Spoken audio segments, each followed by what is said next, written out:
అష్టాదశ పురాణములు గరుడ పురాణం ధర్మకాండ ప్రేతకల్పం 184 వైకుంఠ వర్ణన మరణకాలంలోనూ తరువాత విభిన్న విహిత కర్తవ్యాలపై గరుత్మంతుని ప్రశ్నలు ప్రేతకల్ప ఉపక్రమం 185 మరణాసన్న మృత్యుపూర్వ సమయాల్లో చేయవలసిన కర్మలు 186 నరక స్వరూపం అక్కడి వివిధ యాతనలు అందులో పడే జీవుల గతి 187 ఆసన్న మృత్యు ప్రాయశ్చిత్తాలు దశవిధ దానాలు మృత్యు అనంతర కర్మలు 6 పిండదానాలు దహన సంస్కారం ముందు వెనక అస్థి సంచయనం అనంతరం గృహంలో కర్మలు దురమృత్యుగతి నారాయణ బలి పుత్తల దాహ విధి పంచక మృత్యుకృత్యాలు అష్టాదశ పురాణములు గరుడ పురాణం ధర్మకాండ ప్రేతకల్పం శ్రీకృష్ణచంద్ర పరబ్రహ్మణే నమః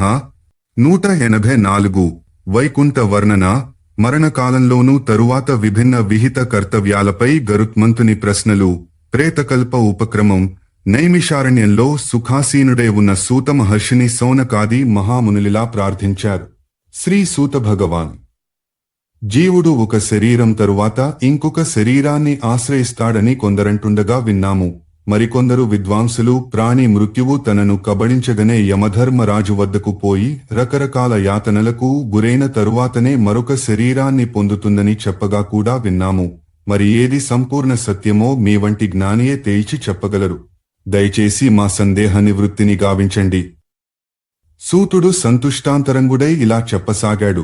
మహామునులారా, మహామేధావులైన మీరు మీ స్థాయికి తగిన ప్రశ్ననే వేశారు. ఒకప్పుడిదే ప్రశ్నను భాగవతోత్తముడైన గరుత్మంతుడు పురుషోత్తముడైన మహావిష్ణువునడిగాడు. ఆ మహనీయుల సంవాద రూపమే గరుడ పురాణానికి అంతర్జాతీయ ఖ్యాతి నార్జించి పెట్టబోయే ధర్మకాండ ప్రేతకర్మ అనే మహావిషయాన్ని వినిపిస్తాను. మీ సందేహాలన్నీ తీరిపోతాయి. బ్రహ్మాండమైన భవసాగరాన్ని ఏదో చిన్న కాలువను దాటేసినంతన సులువుగా తరింపజేయు శ్రీకృష్ణ భగవానునికి తొలుతగా నమస్కరించి ప్రారంభిస్తున్నాను.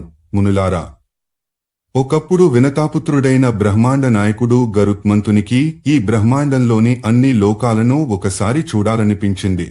హరి నామానుచ్చరిస్తూ లోకాలను చూడసాగాడు. చివరగా స్వర్గ, పాతాళ, భూలోకాలను చూశాడు. ముఖ్యంగా పృథ్వీపై గల దుఃఖాలను చూసి తానే దుఃఖితుడైపోయి అశాంత చిత్తంతో అలమటిస్తూ వైకుంఠానికి మరలాడు. విష్ణులోకంలో రజోగుణ ప్రవృత్తి లేదు, తమో గుణ ప్రవృత్తి లేదు, కనీసం సత్వగుణంతో కలిసి అయినా లేవు. ఇక్కడ కేవలం శుద్ధ సత్వగుణమే ఎల్లెడలా కనిపిస్తుంది. ఇక్కడ మాయ కూడా లేదు, ఎవరికీ వినాశమూ లేదు, రాగద్వేషాది షడ్వికారాలు లేవు. ఈ లోకంలో దేవాసుర వర్గాల ద్వారా పూజింపబడు విష్ణువు యొక్క పార్షదులు, సభ్యులు, దగ్గరివారు దర్శనమిస్తుంటారు.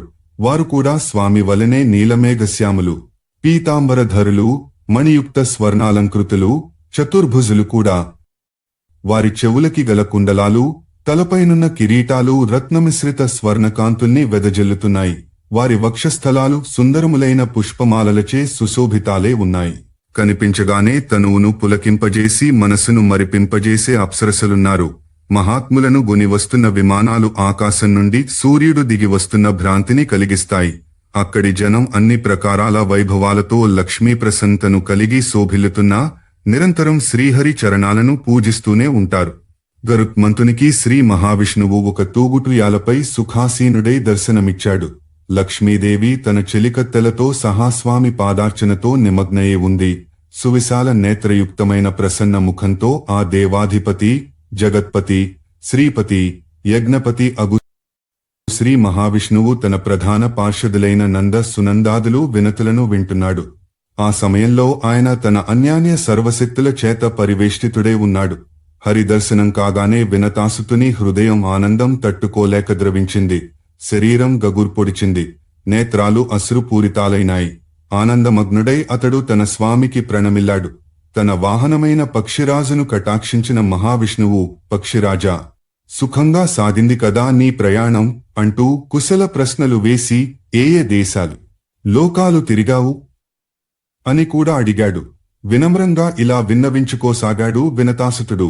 భగవన్, మీ కృప వల్ల నేను అన్ని లోకాలను చూడగలిగాను.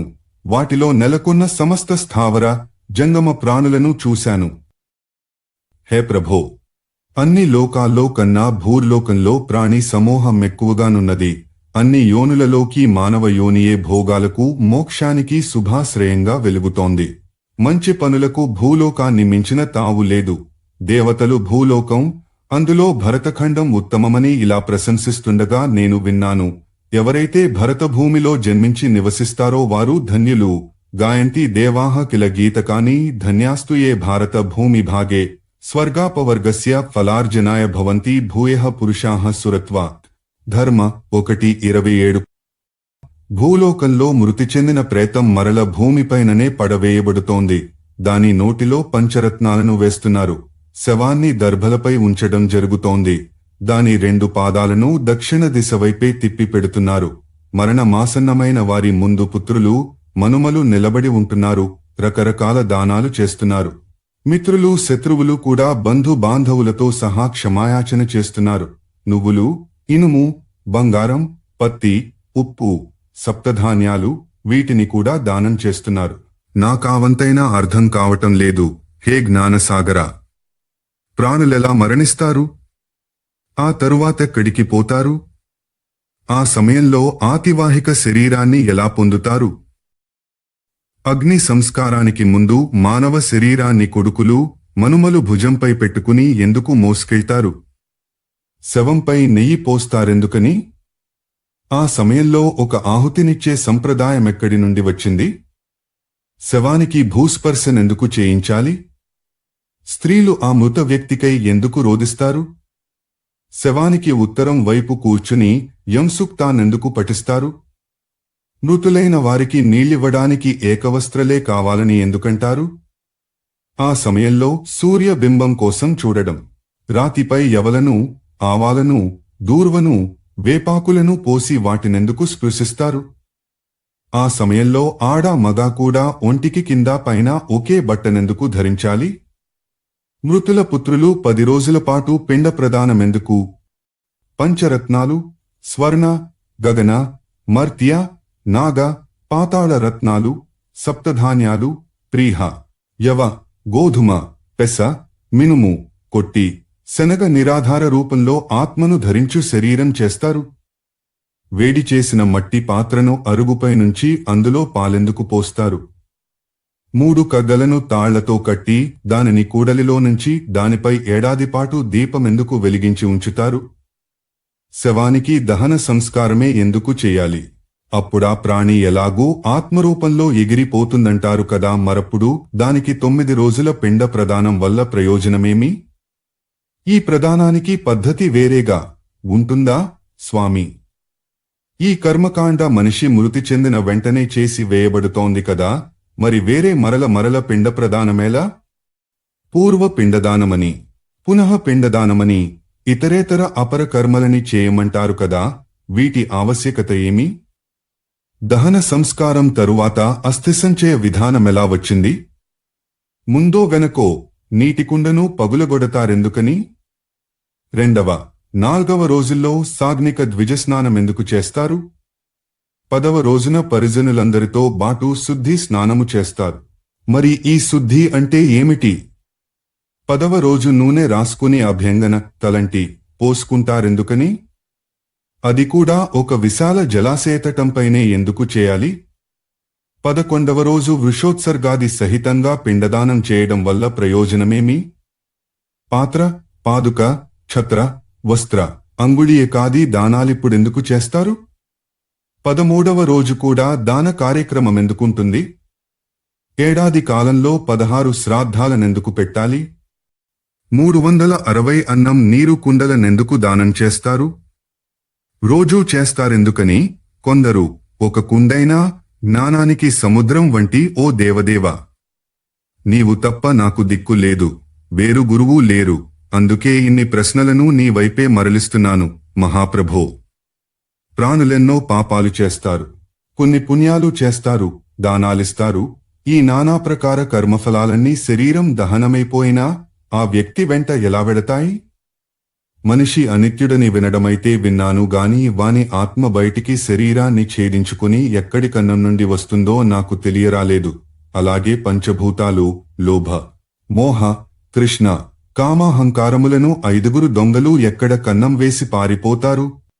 ఇక మృతి నొందిన వారికై సాంవత్సరికం సపిండీకరణ మెందుకు చేస్తారు? ప్రేతకృత్యంలో ప్రేతపిండమెవరితో ఎలా కలపబడుతుంది? హే జగద్గురు, మూర్ఛలో ఉండి గాని పతనం వల్ల గాని మృతి చెందిన వారికి అంత్యక్రియలు దహనం ద్వారానే చేయాలా?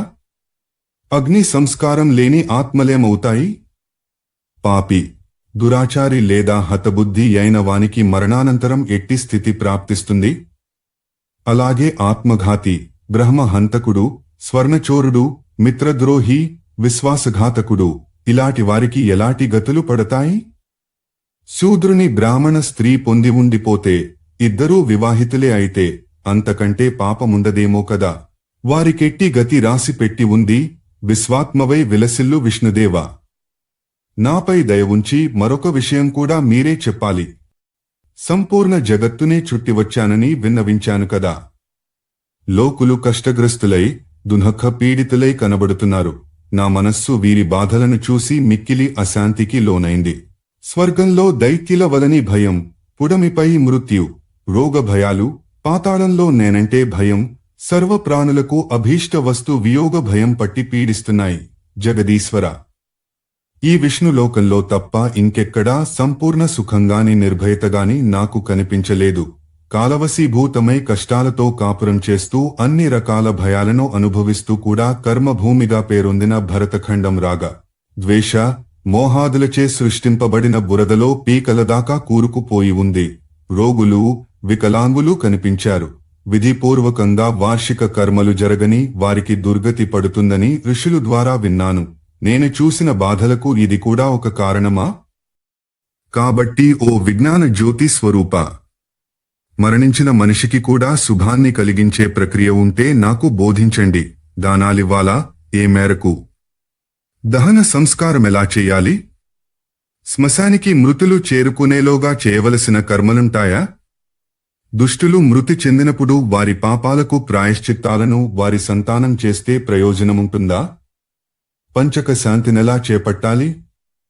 మరణాసన్న వ్యక్తి, మృతి చెందిన వ్యక్తి, దహనమైపోయి పంచభూతాలలో కలిసిపోయిన వ్యక్తి, ఈ 3 రకాల వారికి కర్మల ద్వారా శుభాన్ని కలిగించే మార్గాలుంటే నాపై ఈ లోకంపై దయ ఉంచి నాకుపదేశించండి. అధ్యాయం 1 185 గరుడ పురాణము మరణాసన్న మృత్యు పూర్వ సమయాల్లో చేయవలసిన కర్మలు. సూత మహర్షి ఇలా ప్రవచించసాగాడు. మునులారా, నిర్మల మనస్కుడై లోక కళ్యాణం కోసం ఆరాటపడుతూ అన్ని ప్రశ్నలను సంధించిన గరుత్మంతుని ఆంతర్యాన్ని గ్రహించిన పరమాత్మ వెంటనే ఇలా ఉపదేశించసాగాడు. వత్స, వైనతేయ, మానవ హితం కోరి ఒక మహావిషయానికి ప్రపంచంలో ప్రాచుర్యం కలిగించబోతున్న నీ ధన్యత కోసమైన ఈ రహస్య విషయాన్ని చెప్పాలి. అస్తు, అవధరించు. వీటిని ఔర్ధ్వ దైహిక క్రియలంటారు. సమ్యగ్రూపం వల్ల భేదరహితమై శృతి స్మృతి అను పవిత్ర గ్రంథాలలో మాత్రమే పేర్కొనబడి ఇంద్రాది దేవతలు, యోగులు కూడా నేర్వని గుహ్యాతి గుహ్యమైన ఈ మహాతత్వజనకమైన విషయాన్ని నువ్వు నా మహాభక్తుడివి కాబట్టి నీ ద్వారా బహిర్గతపరుస్తున్నాను. పక్షీంద్ర, ఈ ప్రపంచంలో పుత్రహీనులకు సద్గతులుండవు. కాబట్టి ప్రతి వ్యక్తి శాస్త్రానుసారం, యోగానుసారం పుత్రుని ఉత్పన్నం చేయడం తప్పనిసరి. ఎందుకంటే పుత్ర పౌత్రులే ఆ వ్యక్తి ఆత్మని పరలోకంలో మోస్తారు. అందుకు సంకేతంగానే ఇహలోకంలో వ్యక్తి మృతదేహాన్ని పుత్రపౌత్రులు భుజాలపై మోస్తారు. మృతదేహాన్ని దహనమే చేయాలి. శవాన్ని తిలలు, దర్భలపై నేలమీద పడుకోబెట్టాలి. ఈ తిలల వల్ల, దర్భల వల్ల భూమి ఋతుమతి అయిన స్త్రీతో సమానమవుతుంది. మృతుల నోటిలో 1000 పంచరత్నాలు బీజావాపంతో సమానం. అవి ఆ జీవి శుభగతిని నిశ్చయించగలవు. ఆత్మ శుభయోనిలో ప్రవేశించడానికి దారిని సుగమం చేయగలవు. అన్నిటికన్నా ముందు నేలను పేడతో అలకాలి. తరువాత దానిపై తిలలను, కుశలను పరవాలి. మరణాసన్న వేళలో సదరు వ్యక్తిని వాటిపై పడుకోబెట్టాలి. ఇలా చేయడం వల్ల ఆ మనిషి ప్రాణం పోయేలోగా కొన్ని పాపాలు దగ్ధమవుతాయి. దర్భలకు ఆ వ్యక్తిని స్వర్గానికి గొనిపోయే శక్తి ఉంటుంది. మలమూత్రాదులుగాని ఆ ప్రదేశంలో ఉంటే తొలగించి గోమయంతో శుద్ధి చేయాలి. ఆవు పేడతో అలకకుండా భూమిపై నుంచబడిన మరణాసన్న వ్యక్తిపైకి యక్ష, పిశాచ, రాక్షస గణాలు క్రిముల రూపంలో దాడి చేస్తాయి. ఈ పిలుపులో, సంబోధనలోనే స్వామికి గరుడునిపై గల వాత్సల్యం బయటపడుతోంది. అందుకేనేమో దేవతలలో నేనెంతో పురాణాలలో గరుడ పురాణం అంతా అని కూడా ప్రవచించాడు. ఊర్ధ్వ, దేహ అనే 2 పదాలకి సంస్కృత వ్యాకరణం ప్రకారం ఆదివృద్ధి వచ్చి ఈ పదమేర్పడింది. పైకి లేచిన శరీరానికి సంబంధించిన కర్మలు అని భావము. భూమిపై జలంతో ఒక మండలాన్నేర్పాటు చేసి దానిపై ఆ వ్యక్తిని పడుకోబెట్టాలి. ఇది ముక్తిదాయకం. నిత్య హోమం, శ్రాద్ధం, పాద ప్రక్షాళనం, బ్రాహ్మణుల నర్చించుట, భూమండలీకరణ వీటిని ముక్తిహేతువులుగా పరిగణిస్తారు. ఈ మండలంలో బ్రహ్మ, విష్ణు, రుద్ర, లక్ష్మి, అగ్ని మున్నగు దేవతలు ప్రకాశిస్తుంటారు. మండల జలంలో మరణించని వారికి మంచి యోని దొరకదు. వారి జీవాత్మలు బహుకాలం పాటు గాలిలో దిక్కుతోచక తిరుగుతూనే ఉండిపోతాయి. వారికి శ్రాద్ధాలలో నిచ్చు ఏ తర్పణలు అందవు. గరుత్మంత తిలలు నా చెమట నుండి పుట్టినవి కావడంతో పరమ పవిత్రాలైనవి. తిలలను ప్రయోగిస్తే అసుర, దానవ, దైత్యగణాలు పారిపోతాయి. తిలలు తెల్లగానూ నల్లగానూ గోమూత్రపు రంగులోనూ ఉంటాయి. ప్రతి వ్యక్తి వీటిని వాడుతూ ఇవి నా శరీరం ద్వారా చేయబడినట్టి సమస్త పాపములను నశింపజేయాలిగాక అని భావించుకుంటుండాలి. తిలదానం స్వర్ణదానం వలె పుణ్యశాలిని. తర్పణాలలో, దానాలలో, హోమాలలో చేయబడు తిలదానానికి అక్షయ ఫలాలుంటాయి. కుశదర్భలు నా శరీరం మీది రోమాల నుండి పుట్టినవి. అందుకే వాటిని వాడిన చోట దేవతలు తృప్తి చెందుతారు. తిలలు పితరులను తృప్తిపరుస్తాయి. దేవతలు పితరులు విశ్వరక్షకులు కాబట్టి కుశలు తిలలు విశ్వకల్యాణ కారకాలవుతున్నాయి. అపసవ్యాధి శ్రాద్ధాలకు చెప్పబడిన విధి విధానాలను పాటిస్తే బ్రహ్మ, దేవదేవేశ్వరుడు, పితృజనులు సంతోషిస్తారు. మమస్వేద సముద్భూతాస్తిలాస్తార్క్ష్య పవిత్రకాః అసురాదానవాదైత్యా విద్రవంతి తిలేస్తథా తిలాశ్వేతస్తిలా కృష్ణాస్తిలా గోమూత్ర సన్నిభాః దహంతు తే మే పాపినా శరీరేణ కృతాని వయ్యేక ఏవ తిలోదత్తో హేమద్రోణ తిలేహ సమః. తర్పణే దాన హోమేషు దత్తో భవతి చాక్ష్యః దర్భారోమ సముద్భూతాః తిలాః స్వేదేషు నాన్యథా దేవతా దానవాస్తృప్తాః శ్రాద్ధేన పితరస్తథా ప్రయోగ విధి నా బ్రహ్మా విశ్వంచాప్యుపజీవనాత్. అపసవ్యాధితో బ్రహ్మా పితరో దేవదేవతాః తేన తే పితరస్తృప్తా అపసవ్యే కృతే సతి. ధర్మ 2:16. 21. జలమండలమనగా నీరు తడి, నేలపై గోళాకారంలో మండలం కొలతతో రేఖను గీసి పవిత్రీకరించుట. కుశదర్భ మూలాన్ని బ్రహ్మగానూ, మధ్య భాగాన్ని విష్ణువుగానూ, అగ్రాన్ని శివునిగానూ తెలుసుకోవాలి. ఈ త్రిదేవులు కుశలో ప్రతిష్ఠితులు. బ్రాహ్మణుడు, మంత్రం, అగ్ని, తులసి, కుశ వీటికి అపవిత్రత లేదు. ఎన్ని మార్లైనను ప్రయోగించవచ్చును, ఉపయోగించుకోవచ్చును. అవి నిర్మాల్యములు కానేరవు. అలాగే తులసి, బ్రాహ్మణుడు, విష్ణువు, గోవు, ఏకాదశి వ్రతం ఇవి 5 సంసార సాగరంలో మునిగిపోతున్న వారిని రక్షించు నౌకలు. విష్ణువు, ఏకాదశి వ్రతం, గీత, తులసి, బ్రాహ్మణుడు, గోవు ఈ 6 అసార సంసారంలో పడి ఉన్న జీవులకు ముక్తినిచ్చు షట్పది సాధనాలు. దర్భమూలే స్థితో బ్రహ్మా మధ్యే దేవో జనార్దనః దర్భాగ్రే శంకరం విద్యాత్ త్రయో దేవాః కుశే స్మృతాః విప్రమంత్రాః కుశావహ్నిస్తులసి చ ఖగేశ్వరనైతే నిర్మాల్యతాం యాంతి క్రియమాణాః పునః పునః. తులసి బ్రాహ్మణాగావో విష్ణురేకాదశి ఖగ పంచప్రవహణాన్యేవ భవాజో మజ్జతాం నృణాం.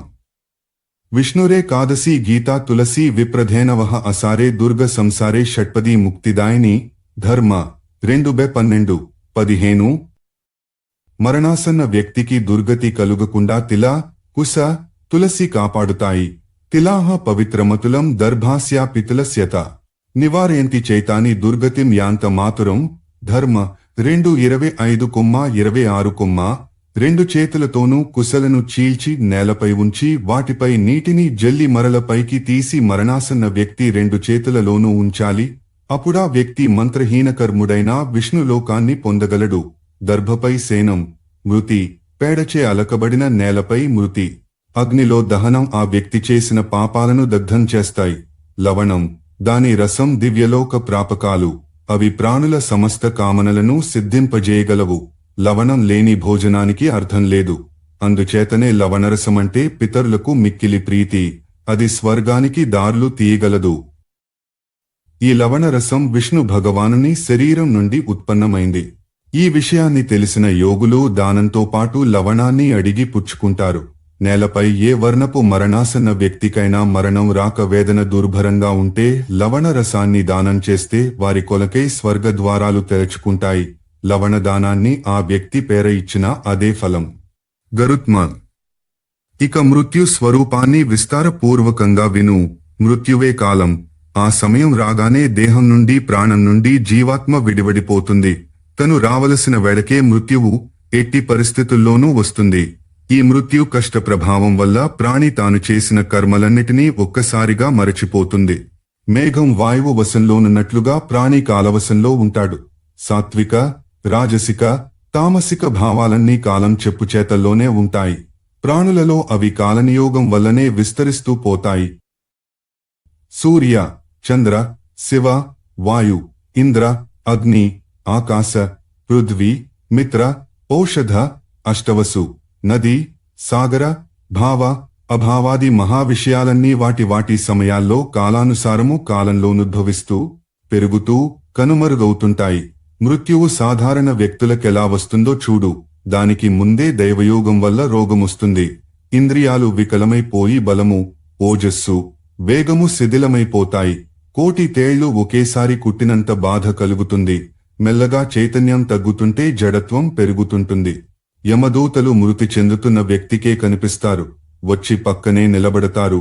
శరీరంలో ప్రాణం ఎక్కడ దాక్కుందో వారికి సులువుగా తెలిసిపోతుంది. వారు దానిని గేలంతో లాగడం మొదలెడతారు. అప్పుడు ప్రాణం అతి బలవంతం మీద కంఠం దాకా వచ్చి మొరాయిస్తుంది. ఈ పెనుగులాటలో మనిషి ముఖం వికృతంగా తయారవుతుంది. నోటి నుండి నురగ వెలువడుతుంది. ముక్కు నుండి ద్రవం కారుతుంది. తరువాత ప్రాణం హాహాకారం చేస్తూ అహంకార మమకారాలనింకా వదులుకోలేక యమదూతల బలానికి లొంగి బయటికి పోతుంది. అలా పోతూ పోతూ కూడా తన ఇంటివైపు, తన అలుబిడ్డల వైపు ఆర్తిగా కనుమరుగయ్యేదాకా నిజానికి ఇక్కడ పనిచేసేది కనులు కాకపోయినా మనసుతోనే చూస్తూ పోతుంది.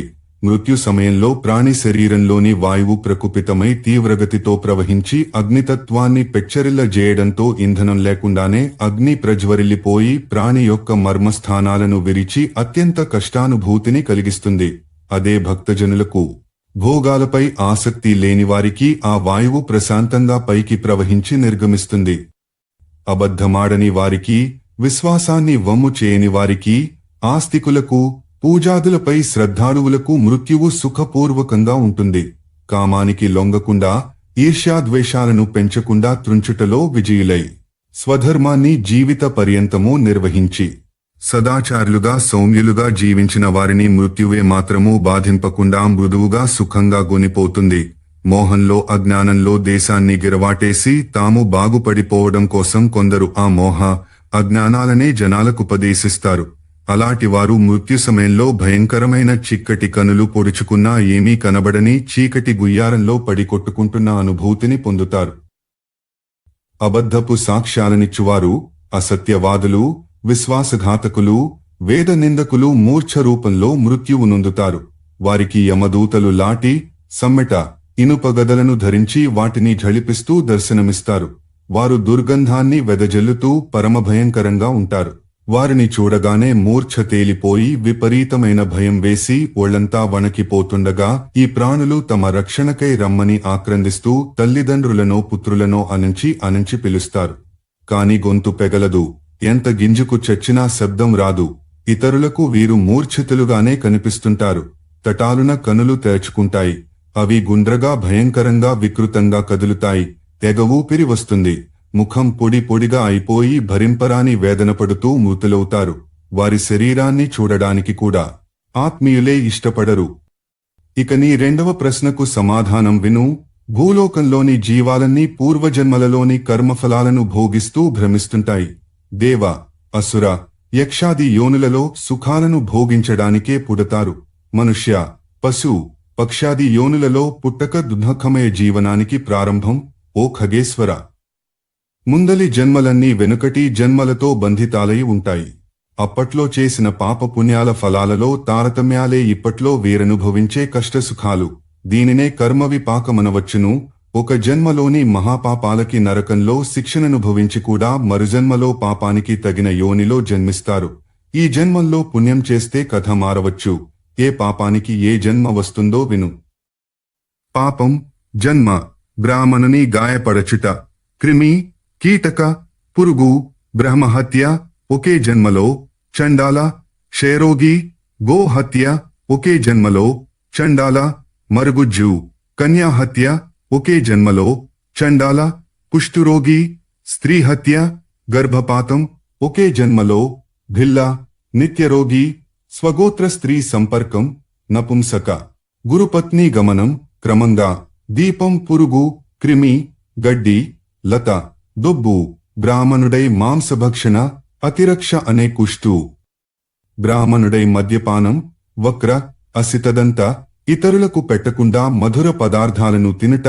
గలగండ రోగి, బ్రాహ్మణుడై అభక్ష భక్షణం, మహోదరజాడ్యం, శ్రాద్ధంలో అశుచి ఆహారం పెట్టుట. చిత్రకుశువు అనే రోగి, అబద్ధపు సాక్ష్యం, మూగ, పంక్తిలో వలపక్ష భోజనం, ఒంటికన్ను, పెళ్లిని చెడగొట్టుట. నిరోష్టుడు, పుస్తక చౌర్యం, గుడ్డి, గోబ్రాహ్మణులను కాలితో తన్నుట. కుంటి, అబద్ధాలు చెప్పుట. నత్తి, నంగి, అబద్ధాలను చెప్పించి వినుట. చెవిటి, శివధనాపహరణ. నిర్మాల్యం వాడకం, శిస్నం నొప్పి, విషం పెట్టుట. జడ, ఉన్మత్త, ఇళ్ళు తగులబెట్టుట. పుట్టుక నుండే బట్టతల, మాంసం అమ్ముట. కురూపి, రత్నాల దొంగతనం, హీనత్వం. బంగారం దొంగతనం, పుప్పిగోళ్లు, లోహాది చౌర్యం. నిర్ధనుడు, అన్నం దొంగతనం. ఎలుక, ధాన్యం దొంగతనం. మిడత, నీళ్లు దొంగతనం. చాతక పక్షి, కూరల, ఆకుల అపహరణ. నెమలి, పరిమళ ద్రవ్యాల అపహరణ. చుంచు, మాంసం దొంగతనం. గ్రద్ద, తేనె దొంగతనం. దోమ, ఉప్పు దొంగతనం. చీమ, ఫలపుష్ప పత్రచౌర్యం. అడవి కోతి, చెప్పులు, గడ్డి దూది అపహరణ. మేక, దారి దోపిడీ వేట. కటిక ఇంటి మేక, విషం ద్వారా ఆత్మహత్య. కొండ నల్లత్రాచు, వ్యభిచారం. అడవి ఏనుగు, గాయత్రి జపం, సంధ్యోపాసన మానుట. కొంగ, ఎవరూ పిలువకనే భోజనానికి వచ్చుట. కాకి, గురువును అవమానించుట. నిర్జలాటవిలో బ్రహ్మరాక్షసి, బ్రాహ్మణులను పిలిచి దానమివ్వకపోవుట. అడవి నక్క, మిత్రద్రోహి, పర్వతంపై గ్రద్ద, అమ్మకాలలో మాయ. గుడ్లగూబ, ఆచార నిరసన. అడవి పావురం, స్వకుటుంబద్వేషి, పిండదశలోనే బహుమృతులు, ప్రతిరోజూ కలహించే స్త్రీ. జలగ, తాపస స్త్రీపై కామ వికారం. పిశాచ, పరపురుషునిపై కోరిక. బల్లి, ఆ కోరికలో భర్తను కాదనుట. రెండు తలల పాము, ఈడేరని బాలికతో కామక్రీడ. అడవిలో కొండచిలువ, గురుపత్నిపై కోరిక. తొండ, రాజపత్ని, మిత్రుని భార్యపై కోరిక. గాడిద, దేవలకుడు. కోడి, అతి కాముకుడు. కుడ్రం, దేవాలయాలలో పనిచేసి జీతం పుచ్చుకునేవాడు. శీలవతి అయిన భార్యను త్యజించుట. దరిద్రుడు, ఇతర బ్రాహ్మణ పత్నితో అక్రమం. నక్క, శయ్యను దొంగిలించుట. దరిద్ర, వస్త్రహరణం. దీపం పురుగు, మాత్సర్యంతో బాధించుట. జన్మాంధ, దీపాల దొంగ. కపాలి, పితృనింద. క్షయరోగి, వివాహ విఘ్నకర్తృత్వం. మొసలి, కూడలిలో మలాది విసర్జన. పశూద్ర, కన్యపై అపవాదు. నపుంసక, వేదాన్ని అమ్మి అన్యాయం చేత. పులి, అయాజ్యయజ్ఞం. ఆడుపంది, అడవులను తగులబెట్టుట. మినుగురు, దాతకిష్టం లేకున్నా ఒత్తిడితో ఇప్పించుట. ఎద్దు, ఎవరికీ పెట్టకుండా భుజించుట. సంతానహీనత, గృహాదులకు నిప్పు పెట్టుట. కుష్ఠురోగి, పాల దొంగతనం. కొంగ, బ్రాహ్మణునికి పాసిపోయిన అన్నం పెట్టుట. గూని, ఆరూఢ పాతిథ్యం. పిశాచ, అసత్యంగా నిందలేయుట. తాబేలు, బ్రాహ్మణుడయుండి శూద్రను పెండ్లాడుట. తోడేలు, జలప్రవాహాన్ని పాడు చేయుట. చేప, హరికథను, కథకుని నిరాదరించుట. కర్ణరోగి, నోటికాడి కూటిని లాగివేయుట. మందబుద్ధి, దంభాలు చెప్పుకొనుట. గజచర్మరోగి, సన్యాసం పుచ్చుకుని వదిలేసి మరల స్త్రీని కూడుట. ఈ పాపాలను చేసే స్త్రీలు వచ్చే జన్మలో పురుష జన్మ నెత్తకపోతే ఈ పాపులకే పత్నులుగా జన్మిస్తారు.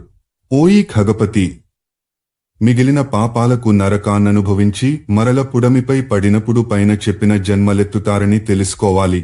ఈ జగత్తులో ఎన్ని ద్రవ్య రూపాలున్నాయో అన్ని విభిన్న ప్రాణజాతులు ఉన్నాయి.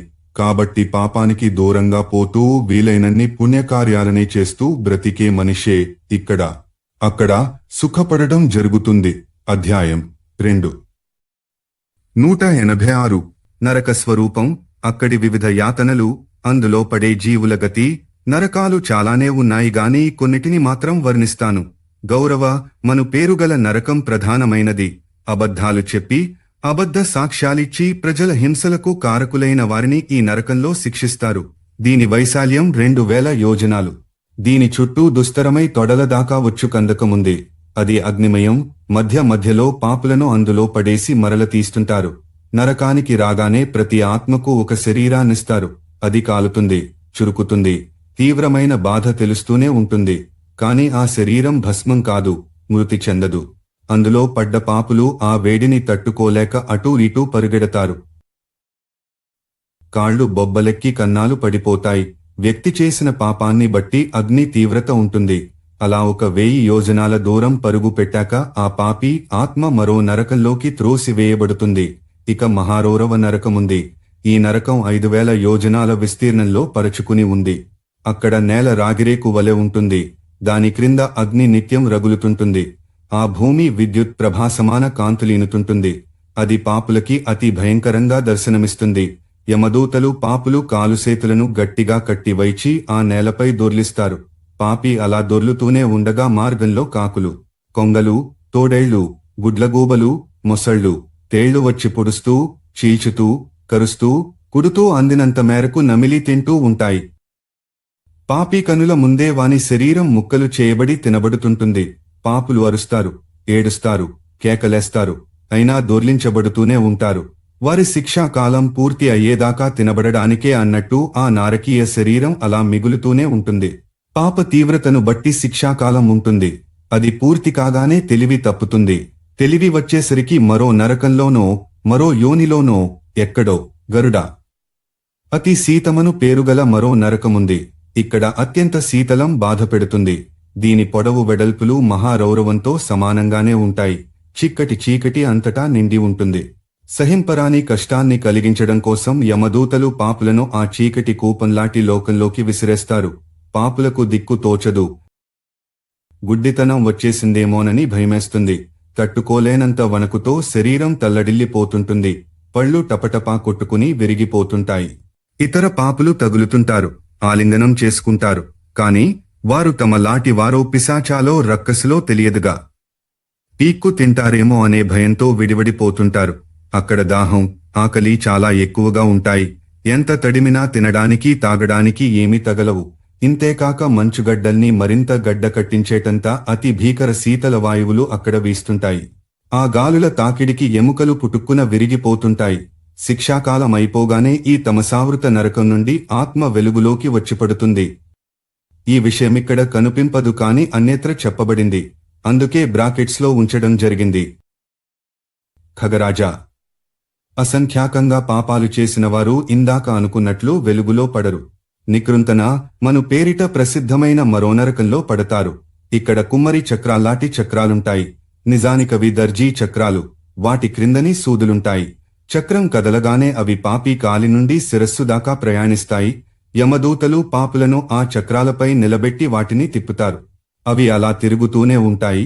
పాపి శరీరం అరికాలి నుండి శిరస్సు దాకా పోయి తాలుగులోంచి పైకి వచ్చి మరల అదే అరికాలిలో మరొక కన్నం చేసుకుని ప్రవేశించే పొడవాటి సూదులతో కొట్టబడుతూనే ఉంటుంది.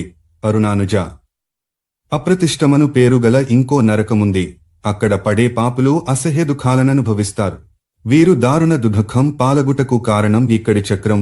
దానిపైనుండు గిలక పాపులను ఈ చక్రంపై కట్టిపడేస్తారు.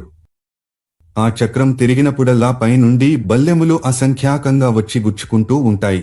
ఆ చక్రం చాలా వేగంగా తిరుగుతుంటుంది. పాపుల అన్ని రంధ్రాల నుండి రక్తం కారుతూనే ఉంటుంది. ఖగేంద్ర, అసిపత్రవనమనే పేరుగల వేరొక నరకాన్ని వర్ణిస్తాను. ఇదొక 1000 యోజనాల మేర పరుచుకుని ఉంటుంది. ఇక్కడి నేల నిరంతరం అగ్నిజ్వాలల్లో మండుతూ ఉంటుంది. ఈ భయంకర నరకంలో 14 సూర్యులు నిత్యం తిరుగుతూ ఎండలో ఆ వాతావరణాన్ని కాలుస్తుంటారు.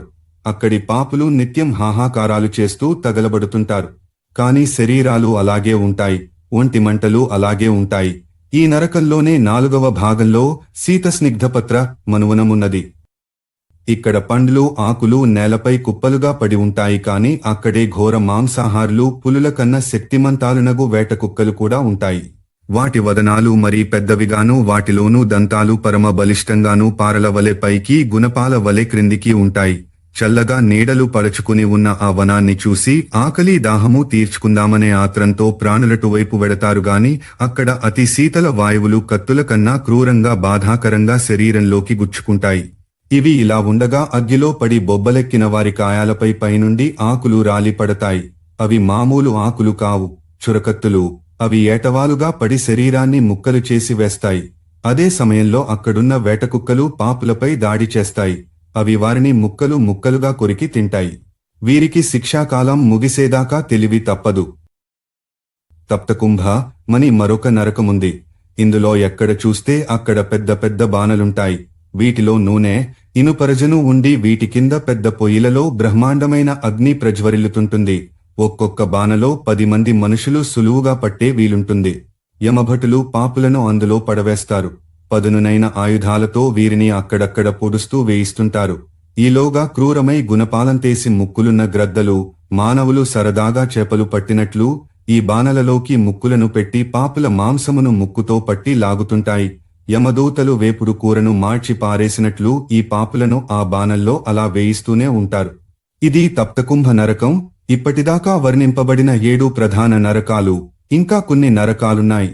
వాటి పేర్లను పాపాలతో కలిపి వచిస్తాను. పాపకర్మ నరకం, గోహత్య, భ్రూణహత్య, ఇంటికి నిప్పు, రోధ, బ్రహ్మఘాతం, మద్యపానం, స్వర్ణచౌర్యం, సూకర, క్షత్రియునిగాని వైశ్యునిగాని హత్య, తాళ, బ్రహ్మహత్య, గురుపత్ని లేదా సోదరీగమనం, తప్తకుంభ, రాజపురుషుడే ఉండి అబద్ధమాడుట, తప్తకుంభ, నిషిద్ధ పదార్థ విక్రయం, మదిరతోడి వ్యాపారం, స్వామి భక్తులను త్యజించుట, తప్తలోహ, వేదనింద, వేద విక్రయం, కన్యతో సంభోగం, పుత్రవధువుతో చీకటి తప్పు, మహాజ్వాల, స్త్రీతో అగమ్యగమనం, గురువునవమానించుట, వాగ్బాణాలతో హింసించుట, శబల, వీరుడై శౌర్య ప్రదర్శనలో అమర్యాద ప్రవర్తన, విమోహన, అందరికీ అనిష్టమే చేయుట, కృమిభక్ష, దేవబ్రాహ్మణ ద్వేషము, లోన బయట, లాలాభక్ష, తోటలను తగలెట్టుట, ఇతరుల ఇళ్లలో అధికారమునాక్రమించుట, విషంజన, నక్షత్రాలతో జీవికోపార్జన, అసత్పాత్రకు దానం, అయాజ్య యాజకం, అర్హత లేకున్నా పోయి దానం స్వీకరించుట, అధహస్ర, మద్య మాంసాది పదార్థాల విక్రయం, కోడి, పిల్లి, పక్షి, పంది, లేడి, తోడేళ్లను బంధించిన అదే నరకం, పూయవహ, గృహదహనం, విషమిచ్చుట, కుండాసం, సోమవిక్రయం, మద్యమాంస సేవనం అనగా వినియోగం, పశువులను చంపుట, రుధిరాంధ, సహపంక్తిలోనున్న వానికి విషం పెట్టుట, విన్భుజ, తేనెను తీయుట, తేనెను తీసి అమ్ముట, వైతరణి, క్రోధం, మంచి సుఖాన్ని కోపించి చెడగొట్టుట, మూత్రసంధ్యక, అపవిత్రత, క్రోధం, అసిపత్రవనం, మృగాలను చంపుట, తినుట, అగ్నిజ్వాల, దీక్షను పొంది నియమాలను పాటించకుండుట, సందంస, సన్యాసి, బ్రహ్మచారి స్వప్నస్ఖలనం, అభోజన. ఇంకా చాలా పాపాలెలాగైతే ఉన్నాయో నరకాలు చాలానే ఉన్నాయి. ఏ నరకంలోకి వెళ్లినా పాపిని అగ్నిలో కాల్చడం, నూనెలో ఉడికించడం, పిండి పిండి చేయడం, కషాయం వలె ముద్ద చేయడం, గాలితో శిక్షించడం వంటి వేల కొద్దీ శిక్షలు అమలు జరుగుతుంటాయి. అక్కడి ఒక్కరోజే 100 రోజుల బాధలను అనుభవంలోకి తెస్తుంది. ఎక్కడో ఎంతో పుణ్యం చేసుకున్న మానవులకు తప్ప సామాన్యంగా ఏ మనిషిపోయిన వెంటనే నరకానికి, స్వర్గానికి వెళ్లి వచ్చి వెంటనే మనిషిగా పుట్టేయడం జరగదు. మహాపాపులు నరకం నుండి వచ్చి మొక్కగానో చెట్టుగానో పుడతారు. తరువాత క్రిమి, కీటక, దీపక షట్పాది జన్మలు, తరువాత గోళ్లున్న గాడిద, ఇక్కడ గోళ్లంటే గిట్టలు వంటి జంతువుల నుండి అడవి ఏనుగుదాకా తన పాపానికి తగిన యోనిలో జన్మిస్తారు. పిమ్మట ఇంకా చాలా పాప ఫలాలు మిగిలివారు గూని, మరుగుజ్జు, వామన, చండాల, పుల్కస మున్నగు మానవ జన్మలెత్తి అప్పుడు సంపూర్ణ మానవ జన్మను పొందవచ్చును. అందుకే అంటారు పెద్దలు, నరజన్మ బహు దుర్లభమని. ఈ మానవులలోనే కొందరు బహు పుణ్యప్రదులు దేవతలు కావచ్చు, ఇంద్రులు కావచ్చు. పుణ్యాత్ములను స్వర్గానికి పంపించేది యమధర్మరాజే.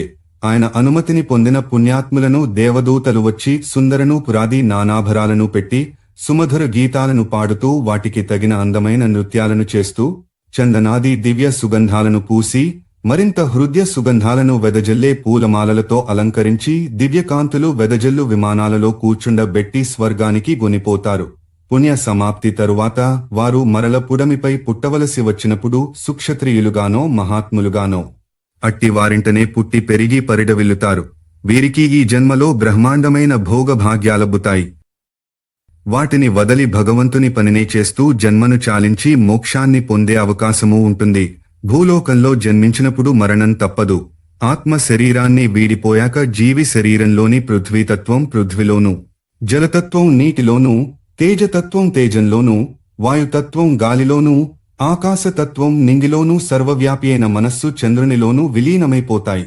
గరుత్మంతా శరీరంలో గల పంచేంద్రియాల కోరికలు, కామక్రోధాదులు చోరులతో పోల్పబడినవి.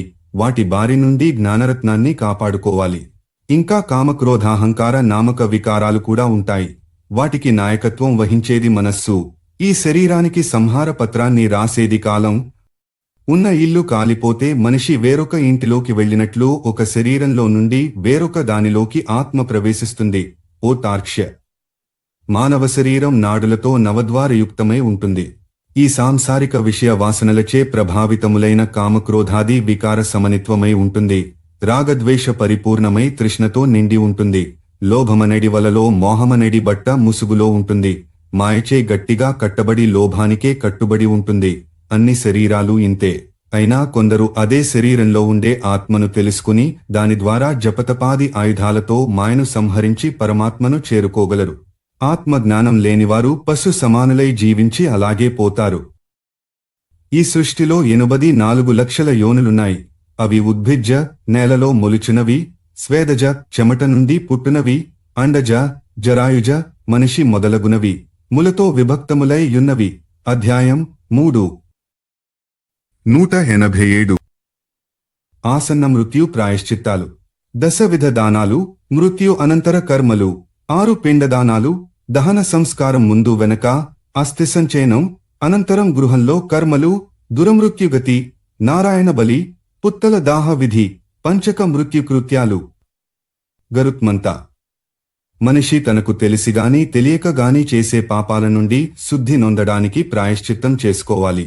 విద్వాంసులు ముందుగానే పవిత్ర భస్మాది 10 స్నానాలను చేసి శాస్త్రోక్త విధిననుసరించి కృచ్ఛాది వ్రతాలను, వాటికి ప్రాతినిధ్యం వహించే గోదానాది క్రియలను ఏవి కుదిరితే అవి చేస్తారు. కొంతమంది పూర్తి ప్రాయశ్చిత్తాన్ని చేసుకోలేనివారు తమ గురువాజ్ఞ మేరకు అందులో సగాన్ని గాని పావును గాని శ్రద్ధగా చేసినను శుద్ధి కలుగుతుంది. ప్రాయశ్చిత్తం మాత్రం తప్పనిసరి. ఆ తరువాత 10 దానాలనిచ్చి పునీతులు కావచ్చు. ఇవి కూడా శక్తి కలిగినంత మేరకివ్వవచ్చు. గోభూమి తిలహిరణ్యాజ్య వాసోధాన్య గుడాస్తద రజతం లవణంచేవ దానాని 10 వై విధిన్హ. ధర్మ 4/4 కొమ్మ. యమద్వారం వైపు వెళ్లే దారి అత్యంత దుర్గంధదాయకమై రక్తమాంసాలతో, చీము వంటి అసహ్యకర ద్రవ్యాలతో నిండి ఉంటుంది. ఆ మార్గంలోనున్న వైతరణిని సులువుగా దాటాలంటే వైతరణి అను వర్గానికి చెందిన గోవునివ్వాలి. ఈ గోవు యొక్క అంగాలన్నీ పొదుగుతో సహా నల్లగా ఉంటాయి. నదీ వైతరణి తర్తుం దద్యాద్వైతరణీం చగాం. కృష్ణస్తని సకృష్ణాంగీ సావై వైతరణి స్మృత. ధర్మ 4/6. నువ్వులు, ఇనుము, బంగారం, పత్తి, ఉప్పు, సప్తధాన్యాలు, భూమి, గోవు ఇవి తొలిదానికంటే మలిదానంగా అదే క్రమంలో పరమ పవిత్రమైనవి. వీటిని మహాదానాలంటారు. వీటినందుకునుటకు ఉత్తమ ప్రకృతి గల విప్రులే అర్హులు. తిలాలోహం హిరణ్యంచ కర్పాసం లవణం తథా సప్తధాన్యం క్షితిర్గావా ఏకైకం పావనం స్మృతం. ఏతాన్యష్టౌ మహాదానాన్యుత్తమాయ ద్విజాతయే. ధర్మ 4/8 కొమ్మ. గొడుగు, చెప్పులు, బట్టలు, ఉంగరం, కమండలువు, ఆసనం, పాత్ర, తినుబడి, పదార్థం వీటిదానాన్ని అష్టపద దానమంటారు. ఛత్రోపానః వస్త్రాణి ముద్రికా చ కమండలుంహ. ఆసనం భాజనం భోజ్యం పదం చాష్టవిధం స్మృతం. ధర్మ 4/9. ఇవే కాక పాత్రలను వాటిలో నుంచు ఇష్టమైన వస్తువులను ఎవరికైనా దానమీయ వచ్చును గాని అశ్వాలను రథాలను బ్రాహ్మణులకే ఇవ్వాలి. ప్రాయశ్చిత్తం దానం సర్వ విధాలా చేసిన వానికి ఇక ఏ పాపము చేయకుండా శేష జీవితాన్ని లోక కళ్యాణం కోసమే గడిపితే మోక్షమే. ప్రాయశ్చిత్తం కృతం ఏన దశదానాన్యపిక్షితో దానం గోర్వైతరణ్యాశ్చ దానన్యష్టా తథాపివ. తిలపాత్రం సర్ప్యః పాత్రం శయ్యాదానం తథైవ చ పదదానం చ విధివన్నా సౌ నిరయ గర్భగః. ధర్మ 4:12-14. పండితులు ఏ ప్రాయశ్చిత్తంతోనూ పని లేకుండా స్వతంత్రంగా కూడా లవణ దానం చేస్తుంటారు. ఎందుకంటే అది విష్ణువు శరీరం నుండి పుట్టింది. ముఖ్యంగా మరణాసన్న వ్యక్తి చేత లవణదానంగాని లవణరస దానంగాని అతని లేదా ఆమె చేతిమీదుగా చేయిస్తే వారికి స్వర్గద్వారాలు తెరుచుకుంటాయి. ఏ మనిషి ఎప్పుడే దానం చేసినా అది ఆ మనిషితో బాటే పరలోకానికి పోతుంది. అతని లేదా ఆమె కంటే ముందే పోయి యమధర్మరాజు వద్ద నిలబడుతుంది. ప్రాయశ్చిత్తం దానం చేసే మేలు ఊహాతీతం. ఓయి వైనతేయ. ఆవు పాలు అమృతమే. అందువల్ల పాలిచ్చే ఆవును దానం చేసే వారికి అమృతత్వం ప్రాప్తిస్తుంది. తిలాదిక అష్టదానాన్ని చేసిన వారికి గంధర్వలోక నివాసం కలుగుతుంది. యమలోక మార్గం అత్యధిక భీషణతాపయుక్తం. ఛత్రదానం చేసిన వారిని ఆ పుణ్యం అక్కడ రక్షిస్తుంది.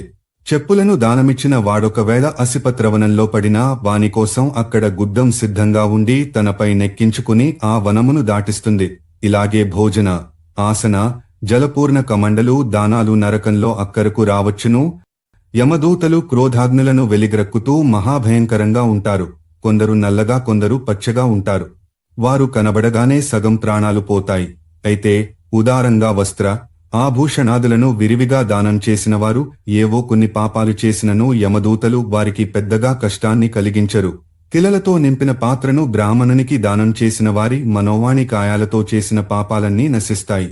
ఘృతపాత్రను దానం చేసిన వారు దేహాంతంలో రుద్రలోకాన్ని చేరుకుంటారు. సర్వసాధనయుక్తమైన శయ్యను బ్రాహ్మణునికి దానం చేసిన వారు స్వర్గలోకంలో అప్సరసలతో అమరావతి నగరంలో 60,000 సంవత్సరాల పాటు వివిధ సుఖాలనిచ్చు విమానాలలో విహరిస్తూ సుఖంగా నివసిస్తారు. తరువాత భూమిపై మహారాజుగా జన్మిస్తారు. చక్కని నిర్దుష్టము మిక్కిలి బలిష్టమోనగు గుగ్గాన్ని బ్రాహ్మణునికి దానం చేసిన వారికి స్వర్గలోక ప్రాప్తి ఉంటుంది. ఆ గుగ్గానికెన్ని రోమాలుంటాయో అన్నేళ్లపాటు ఆ దాత స్వర్గంలో నివసిస్తాడు. 4 గుగ్గాలు పూంచిన రథాన్ని మొత్తంగా బ్రాహ్మణునికి దానమిచ్చిన వారికి రాజసూయ యజ్ఞం చేసిన పుణ్యం దక్కుతుంది. బ్రాహ్మణునికి సర్వభోజన సామగ్రితో కూడిన ఇంటిని దానం చేసిన వాని వంశం ఎన్ని వేల ఏళ్లైనా నిలబడే ఉంటుంది. అది ఐశ్వర్యాది సుఖాలతో మృత్యువాసన్నమైనప్పుడు యథావిధిగా సన్యాసమును స్వీకరించిన వానికి పునర్జన్మ ఉండదు. మృత్యువాసన్నమైన వానిని వాని కుటుంబ సభ్యులేదైనా పవిత్ర తీర్థానికో పుణ్యక్షేత్రానికో తీసుకువెళ్లగలిగితే వాని ప్రాణమక్కడ పోతే వానికి ముక్తి లభిస్తుంది. ఒకవేళ మార్గమధ్యంలోనే అతడు ఆమె మరణించినా ఆ వ్యక్తికి ముక్తి లభిస్తుంది. అతని కుటుంబ సభ్యులు ఆ ప్రయత్నంలో ఎన్ని చోట్ల ఆగుతారో అన్ని యజ్ఞాలు చేసిన ఫలం లభిస్తుంది. ఆసన్న మరణో మర్త్యశ్చే తీర్థం ప్రతినీయతే తీర్థప్రాప్తా భవేన్ముక్తిర్మ్రియత్యది మార్గగః పదే పదే క్రతు సమంభవెత్తస్య న సంశయః. ధర్మ 4:37-38. మృత్యువాసన్నమైన వాడు యథావిధిగా ఉపవాసం చేసినా మరుజన్మ ఉండదు. ఇక మృత్యువుకి దహనానికి మధ్య మనుష్య కర్తవ్యాలను విను. వ్యక్తి మరణించినట్లు తెలియగానే వాని ఆమె పుత్రులు బంధువులు ఆ మృతదేహానికి శుద్ధ జలంతో స్నానం చేయించి కొత్త బట్టని కట్టాలి. తరువాత దానికి చందనాది సుగంధిత పదార్థాలను పూయాలి. అనంతరం ఆ వ్యక్తి మృతి చెందిన చోటనే ఏకోద్దిష్ట శ్రాద్ధాన్ని పెట్టాలి. ఇందులో ఆసన ప్రోక్షణ క్రియలనే చేయాలిగాని ఆవాహన అర్చన పాత్రాలంబన అవగాహన క్రియలను చేయరాదు. పిండదానం తప్పనిసరిగా చేసి అన్నదానానికి సంకల్పం చెప్పుకోవాలి. అక్షయోదక దానాన్నివ్వాలి. స్వధావాచన ఆశీర్వాద తిలక క్రియలను చేయరాదు. చిక్కుడు గింజలతో నింపిన పాత్రను ఇనుప వస్తువును బ్రాహ్మణునికి దానమివ్వాలి. పిండాన్ని అప్పుడు కదపాలి. ఆచ్ఛాదన విసర్జన స్వస్తి వాచన ఇప్పుడు చేయకూడదు. మరణస్థానం ద్వారం అరుగు విశ్రామస్థానం కాష్టచేనం అస్థిసంచయన స్థానం ఈ 6 పిండదానానికి పనికివచ్చు స్థానాలు. ప్రాణి మరణించిన చోట ఇచ్చే పిండాన్ని శవపిండమంటారు. దీనివల్ల భూదేవి తృప్తి నొందుతుంది. మిగిలిన స్థానాల్లో ఇలా ద్వారం పాంధపిండం వాస్తుదేవత అరుగు ఖేచర భూతాలు దేవగణాలు ఆకాశ విశ్రామస్థానం భూత 10 దిక్కులు కాష్టచేనం, సాధక, రుద్రుడు, అస్థి సంచయం, ప్రేతాలు. శవయాత్రా సమయంలో పుత్రాది బంధువులు తిలలు, కుశలు, ఘృతం, ఇంధనం తీసుకెళ్తూ యమగాథలను గాని వేదంలోని యమసూక్తాన్ని గాని గానం చేస్తూ శ్మశానం వైపు కదలాలి. అహరహర్ నియమానో గామక్షం పురుషం వృషం వైవస్వతో నతృప్యేత సురయాత్వివ దుర్మతిహ. ఇలాంటివే యమగాథలంటే. ధర్మ 4:53 కొమ్మ ఓం అపేతేతి ఇత్యాదిగా యజుర్వేదం 35 లోనున్న మంత్రాలను యమసూక్తమంటారు. శవాన్ని తీసుకెళ్తూ మార్గంలో ఇందాక చెప్పినలాంటివే 2 శ్రాద్ధాలు పెట్టాలి. శ్మశాన భూమిని చేరగానే శవాన్ని మెల్లగా నేలపై దించుతున్నప్పుడే దాని తల దక్షిణం వైపుండేలా చూసి దించాలి. ఆ తరువాత చితాభూమిలో మరొక మారు ఇందాకటి శ్రాద్ధాన్నే పెట్టాలి. శవదహనానికి మృతుల బంధువులే స్వయంగా గడ్డి, కడ్డ, నువ్వులు, నెయ్యి పట్టుకుని వెళ్ళాలి. లోపల చేయు అన్ని పనులను దక్షిణం వైపే తిరిగి జందెమునపసవ్యం చేసుకుని చేయాలి. శాస్త్రసమ్మతంగా అక్కడొక వేదిని నిర్మించి ప్రేతవస్త్రాన్ని 2 భాగాలుగా చించి సగాన్ని దానిపై కప్పి రెండవ సగాన్ని శ్మశాన జీవుల కోసం అక్కడే భూమిపై వదిలేయాలి. తరువాత శవం చేతిలో పిండదానం చేసి మొత్తం శవానికి నేతిని పూయాలి. పిండదాన విధిని విను. మృత స్థానాదులలో పెట్టబడిన 5 పిండాల వల్ల శవానికి అగ్ని దాహయోగ్యత లభిస్తుంది. ఇది చేయకపోతే ఆ మృతులను రాక్షసులు తినేస్తారు. కాబట్టి రుద్రభూమిలోనే స్వచ్ఛమైన భూమిలో వేదిని నిలిపి దానిని మార్జన, ఉపలేపనాల ద్వారా శుద్ధి చేసి అప్పుడందులో యథావిధిగా అగ్నిని స్థాపించాలి. పుష్ప, అక్షతాదులతో క్రవ్యాది నామాలతో అగ్నిదేవుని పూజించి పాపాత్ముని ఇంటి నుండి అగ్నిని తేరాదు. ఈ క్రింది మంత్రంతో ఆయనను ప్రార్థించాలి. త్వం భూత కృజ్జగద్యోనిస్త్వం లోక పరిపాలకః ఉపసంహార తస్మాత్వమేనం స్వర్గం నయామృతం. ధర్మ 4:64 కొమ్మ. ఇలా క్రవ్యాది దేవుని శాస్త్రోక్తంగా పూజించి శవాన్ని చితిలో కాల్చడం మొదలు పెట్టాలి. శవంలో సగభాగం అగ్నికి ఆహుతి అయినాక కర్మ చేయువాడు ఈ క్రింది మంత్రాన్నుచ్చరించాలి. అస్మాత్వమధిజాతో సి త్వదయంజాయతాం పునః అసౌ స్వర్గాయ లోకాయ స్వాహ అంటూ తిల, నేయిలతో ఒక ఆహుతిని శవంపైనున్న అగ్నికి ఇవ్వాలి. తరువాత మాత్రమే రోదించాలి. అంతవరకు రోదన ధ్వనులను అదుముకోవాలి. దహనానంతరం అస్థి సంచయన క్రియ ఉంటుంది. దాహశాంతికై ప్రేత పిండ ప్రదానం కూడా ఉంటుంది. తరువాత అక్కడికి వెళ్లిన వారంతా చితికి ప్రదక్షిణ చేసి సూక్తం చదువుతూ జలాశయానికి వెళ్ళాలి. అక్కడ తమ వస్త్రాలను జాడించి, పిడిచి, తమ స్నానానంతరం వాటినే మరల కట్టుకుని చనిపోయిన వ్యక్తిని ధ్యానించి జలదానం చేస్తామని ప్రతిజ్ఞ చేయాలి. ఆ వ్యక్తి తేజో రూపంలో వచ్చి ఇక్కడ ప్రేత రూపమే ఆజ్ఞ ఇవ్వడం జరిగిందని భావించుకుని మరల జలాశయానికి మౌనంగా ఏకవస్త్రులై జందెమునపసవ్యం చేసి పిలక ముడిని విప్పి స్నానం చేయాలి. బంధువులంతా దక్షిణం వైపు తిరిగి అపనహసోసిచదధం అనే యజుర్వేద 35:6 మంత్రాన్నుచ్చరిస్తూ ఈ స్నానాన్ని చేయాలి. పిలకను ముడివేసుకుని సామాన్య కుశను దక్షిణాగ్రంగా పెట్టి చేతబట్టుకుని దోసిట్లో తిలయుక్త జలాన్ని పితృతీర్థానికి దక్షిణ దిశలో నొక మారు 3 లేదా 10 మార్లు నేలపైగాని రాతిపైగాని దోసిళ్లతో పోయాలి. ఈ తిలాంజలులిస్తున్నప్పుడిలా అనాలి. అద్యోహాముక గోత్రాముక ప్రేతచితాదాహ జనిత తాపతృషోపశమాయ ఏష తిలకుశతో యాంజలిర్మదత్త స్తవోపతిష్ఠతాం. బయటికి వచ్చి పొడి బట్టలు కట్టుకుని స్నానం చేసిన వస్త్రాన్ని తడిపి పిడిచి పవిత్రమైన నేలపై ఆరవేయాలి. తాము కూడా పవిత్ర భూమిపై కూర్చోవాలి. పోయినవారిని తలచుకునవచ్చునుగాని కంట తడిపెట్టరాదు. ఇప్పుడు ఏడ్చినా ముక్కు చీదినా అవి మృతి చెందిన వారి నోటిలోకి పోతాయి. వారిలో అనగా ఆ శ్మశానానికి వచ్చిన వారిలో కెల్ల వృద్ధుడుగాని పురాణజ్ఞుడుగాని మిగతా వారికి ఇలా చెప్పి ఓదార్చాలి. అసలీ మానవ శరీరమే అంతా అరటి చెట్టులా ఎంత ఏపుగా పెరిగినా కూలిపోక తప్పదు. బుడగలాగా ఒక క్షణం ఉంటుంది, మరుక్షణమే చితికిపోతుంది. ఇందులో శాశ్వతత్వాన్ని, జీవసారాన్ని వెదకడం, దొరికాయని భ్రమించడం మహామూర్ఖులు చేసే పని. నేల, నీరు, నిప్పు, నింగి, గాలి అనే ఈ పంచతత్వాలచే నిర్మింపబడిన ఈ శరీరం తన కర్మానుసారం జీవించి మరల అవే తత్వాలలో కలిసిపోతుంది. దానికోసం కన్నీరెందుకు కార్చాలి? రోదన లేల ధ్వనించాలి? నేల, సముద్రం, దేవలోకాల వంటి మహావిషయాలే మిగలవు. వాటి కాలం రాగానే అవి భస్మమైపోతాయి. అలాంటిది నీటిమీది నురగలాంటి మనమనగా ఎంత, మన బతుకనగా నెంత. ఈ మాటలు విని తాత్కాలికంగా ఊరట చెంది అంతా ఇళ్లకు మళ్ళాలి. తమ ఇంటి ద్వారం వద్ద వేపాకులను నమలి ఆచమనం చేసి అగ్ని, జలం, పేడ, తెల్లావాలు, దూర్వ, పగడము, ఎద్దు మున్నగు మాంగలిక వస్తువులను చేతితోనూ అతిని కాలితోనూ స్పృశించి మెల్లగా ఇంటిలోనికి వెళ్ళాలి. విద్వాంసులైన వారు తమ అగ్నిహోత్రులైన పరిజనులు మరణిస్తే వారి దహన సంస్కారాన్ని శ్రితాగ్నితోనే యథావిధిగా చేయాలి. 2 ఏళ్ల లోపు వయసున్న పిల్లలు మృతి చెందితే వారిని శ్మశాన భూమిలోనే గొయ్యి తవ్వి పాతి పెట్టాలి. ఇంకేమి వినగోరెదవు వైనతేయ? హే జగదాధార! అసహజ, ఆకస్మిక మృతుల విషయంలో అపరకర్మనెలా చేయాలి? ఎముకలే దొరకని వారికి సంస్కారమెలా కుదురుతుంది? నారాయణ బలి అను పేరు గల సంస్కారం ద్వారా కుదురుతుంది. ఇదొక శుద్ధికర్మ గరుడ. దీనిని చేస్తే అప్పుడు ఆ ప్రేతానికి అపరకర్మలకు అర్హత కలుగుతుంది. నారాయణ బలి అనేది శుద్ధీకరణను తీర్థాలలో చేయాలి. బ్రాహ్మణుల ద్వారా శ్రీకృష్ణదేవుని సమక్షంలో ఇది జరగాలి. పురాణ వేదజ్ఞాతైన బ్రాహ్మణుని చేత తొలి తర్పణాన్నిప్పించాలి.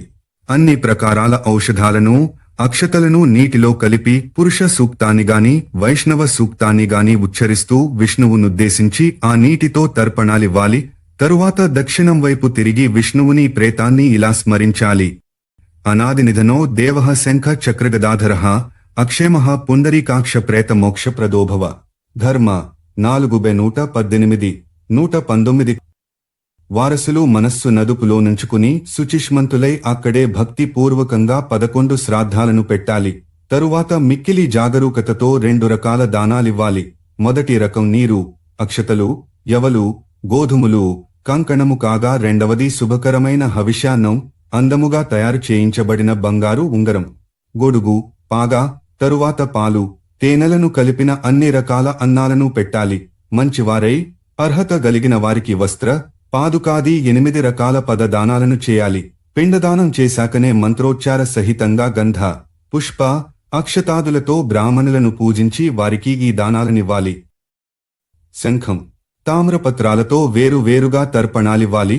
తరువాత మోకాళ్లపై నిలబడి ధ్యానధారణ సంయుక్తంగా ఉద్దేశించబడిన దేవతలకు వేరువేరుగా అర్ఘ్య ప్రదానం చేయాలి. పంచరత్నయుక్తాలైన 5 కుండలలో బ్రహ్మ, విష్ణు, రుద్ర, యమ, ప్రేత ఈ 5 దైవీశక్తులను కుండకొకటిగా స్థాపించి ఉంచాలి. వీటినే కాక వస్త్రాన్ని, జందెమును, పెసలను, పదదానాన్ని వేర్వేరుగా స్థాపించాలి. బ్రహ్మాది 5 దేవతలకు శ్రాద్ధ పూజలను యథావిధిగా చేసి శంఖం లేదా రాగిపాత్ర లేదా మట్టికుండలో అన్ని ఓషధులతో యుక్తమైన తిలోదకాన్ని తీసుకుని ప్రతిపిండంపై జలధారలనివ్వాలి. తిలలు నింపిన తామ్రపాత్రను దక్షిణతో బంగారంతో పదదానంతో ముఖ్య బ్రాహ్మణులకిచ్చి వేయాలి. యముని కొరకై దక్షిణాసహిత తెల, లోహదానాన్ని వేరొక బ్రాహ్మణునికివ్వాలి. విష్ణుదేవునుద్దేశించి ఈ విధంగా యథాశక్తి విధిపూర్వకంగా దానమివ్వడం వల్ల, బలి ఇవ్వడం వల్ల మృత వ్యక్తి స్వర్గానికి చేరుకోవచ్చును. పాముకాటు కర్మ అనుబంధంలో చూడండి. తరువాత పరమాత్మ గరుడుని ప్రార్థనపై కృచ్ఛ, తప్త కృచ్ఛ, శాంతపనములను ప్రాయశ్చిత్త వ్రత లక్షణాలను ఇలా ఉపదేశించాడు. త్ర్యహం పాత్రస్త్ర్యహం సాయం, త్ర్యహ మధ్యాదయాచితం, ఉపవాసస్త్ర్యహం చేవ, ఏషకృచ్ఛ ఉదాహృతః. ధర్మ 4:1-6-3. 3 రోజులు ప్రాతఃకాలంలోనూ, 3 రోజులు సాయంకాలాల్లోనూ, 3 రోజులు అయాచిత హవిష్యాన్నాన్ని మాత్రమే తిని, 3 రోజులు పూర్తిగా ఉపవాసము క్రమంగా ఏ వ్రతంలో చేయబడుతుందో దానిని కృచ్ఛమరత్మంటారు.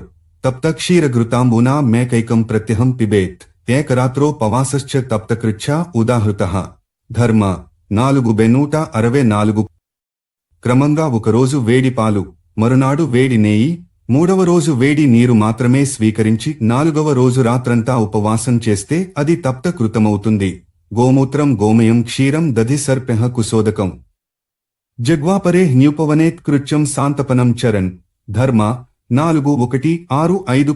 గోమూత్ర, గోమయ, గోదధి, గోదుగ్ధ, కుశోదకాలను క్రమంగా రోజుకొకటిగా అది మాత్రమే స్వీకరించి ఉండిపోయి 6వ రోజు నుండి కృచ్ఛవ్రతాన్ని చేయడాన్ని శాంతపనవ్రతమంటారు.